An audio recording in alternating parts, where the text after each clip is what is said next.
Hello everybody, today I'm going to be talking about set position and respawn.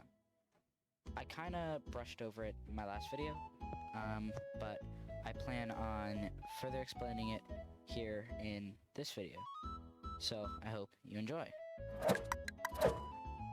So without further ado, let's get started. Now first of all, you're going to want to enable beta content. So to do that, you're just going to open your watch, go to this room, go to settings, scroll down, which you'll normally be up here. You just want to scroll down till you find Enable Creative Tools Beta Content. We have to enable this because set position and respawn are currently in beta. So after that, throw them to save. Great. So now, you pull out your maker pen, go to Create, open Palette. Normally you'll be set on this menu. You just want to go to Circuit CV2, search chips, and then you can search up respawn, which I already had selected, but you just spawn it in. Then you can search up set position, which is the second chip we'll be going over in this video. These two chips are very, very helpful. I'd say respawn is more helpful for object-related teleporting and such, but set position is very helpful for player teleporting. So I'm just gonna stack these chips so it's easier to look at. So here you can see these have a couple of inputs. I'm gonna be going over set position first since it's the less complicated chip. Basically, set position you can get a vector create or any other vector thing. Doesn't really matter how you do it. You can see you can just wire that in, which I have service snap on, so my life's a bit easier on screen. But you can just wire those up.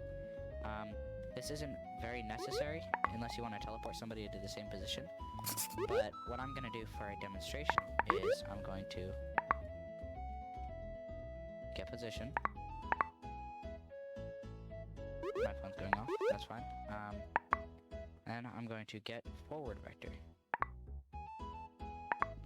These together will allow me to set it up so whenever I activate something, nope, not phone, I meant to move. You can set it up so that you can teleport in front of where you currently are. So I'm just gonna move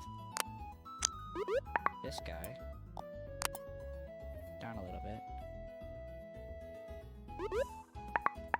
and then I'm just gonna get local player. Get local player. And then you can just wire these up to there, and then the track. Now we can grab the add chip.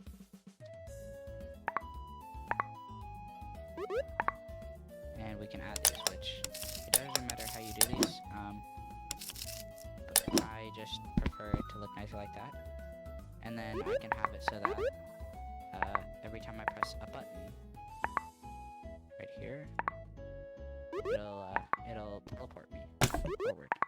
So I'm just gonna surface. Alright, pressed. And then boom, you can see it teleports me forward.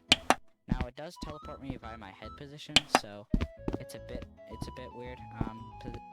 Player positioning is a bit odd, but it's nothing you really need to worry about. Now, set position, you can see it has the failed pin right there. The failed pin is the direct cause of you failing to teleport an object or set its position, whatever you want the term to be. This top pin will activate once this activates properly. Now, the failed will happen, I believe, upon an object being frozen, a player holding it, it being held by gizmo, like an animation gizmo, and being selected by the maker pen. I believe those are all the things that cause it to fail. But by most causes, you won't really access any of those besides a player holding. Same goes for the respawn down here. Now the respawn is a little bit more complicated. So what I'm gonna do is I'm just gonna set up a simple vector create for this because it doesn't really matter how you do it. Vector create. That's just gonna be the position. vector create can be, let's say, 1 on the Y. And then, and then local player. The rotation can be a vector 3 or quaternion.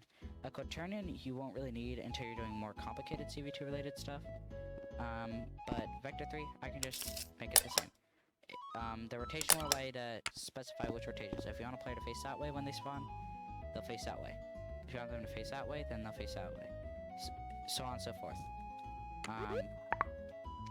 Now, I'm just gonna plug that in. Spawn radius, I believe that's how close the player can spawn.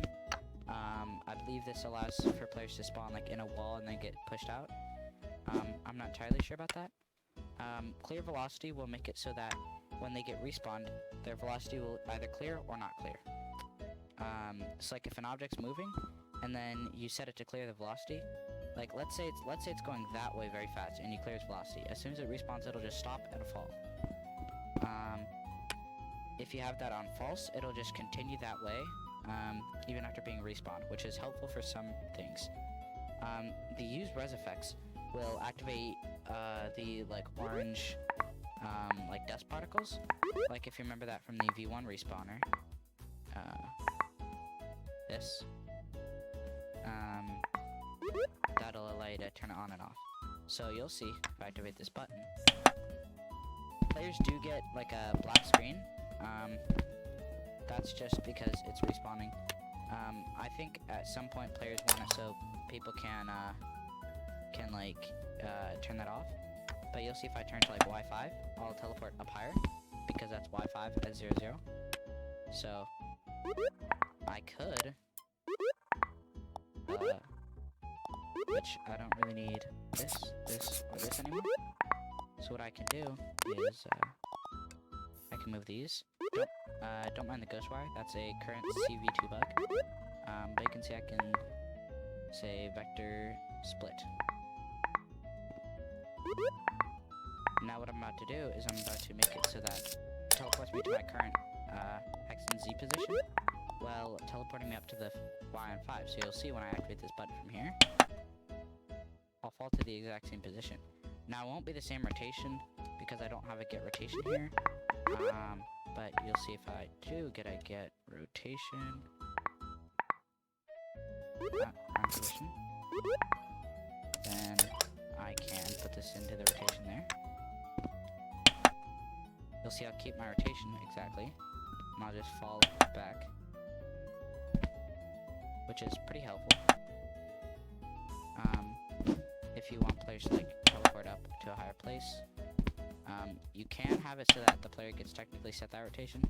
You can kind of see by my player definition board, kind of looking downward whenever I spawn in. But since players are, you know, forced to look upward, it doesn't really set you to that rotation, sadly.